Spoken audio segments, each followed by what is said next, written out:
Премиерът на Румъния Флорин Къцо поиска санкции за участниците в протеста от края на миналата седмица, който спря работата на метрото в Букурещ и предизвика транспортен хаос в румънската столица.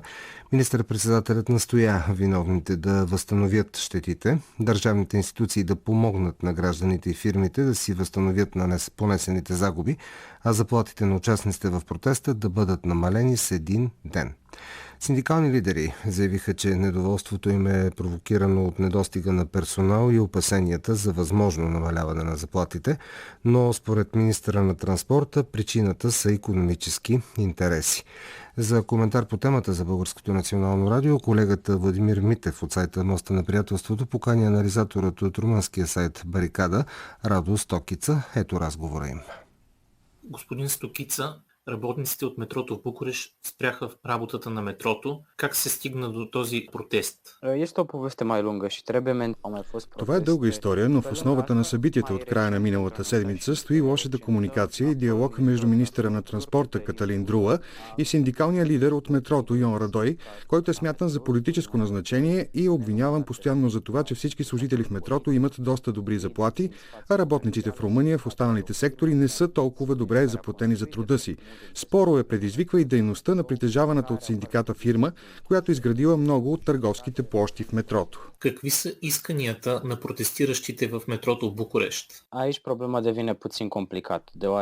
Тук проблемът се усложнява малко, защото от управляващата партия смятат, че исканията са свързани с финансовите интереси на синдикалния лидер Радой, а не с потребностите на работещите в метрото. В основата на спора са търговските площи, които според управляващите трябва да бъдат закрити, защото представляват риск от пожар.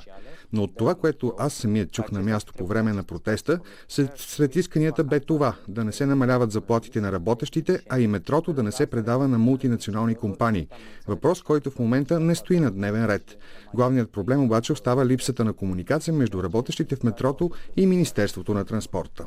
Какво следва след петъчния протест? Добър въпрос. Никой не знае. Миналата седмица имаше два големи протеста. Един на полицейския синдикат, за който писа и Associated Press, така че вече имаше международно признание.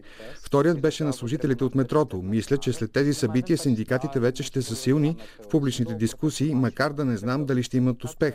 Но от сега нататък, когато хората говорят за държавни институции, те автоматично ще трябва да мислят и за синдикатите и ще ги възприемат като реална възможност за даване на някаква власт на работещите. Последно време в Румъния се провеждат много протести на синдикатите.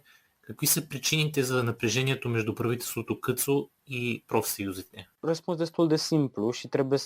Отговорът е лесен. Да погледнем международните федерации и конфедерации. Ще забележим, че много от тях са насочили вниманието си към правителството Къцо и към факта, че правителството не разбира ролята на синдикатите в държавата. Тоест синдикатите са възприемани от правителството Къцо като нещо хубаво, което съществува, но не бива да безпокои. Да, може да протестират, но не и да притесняват властите. Но когато протестират, правителството се оплаква от тях.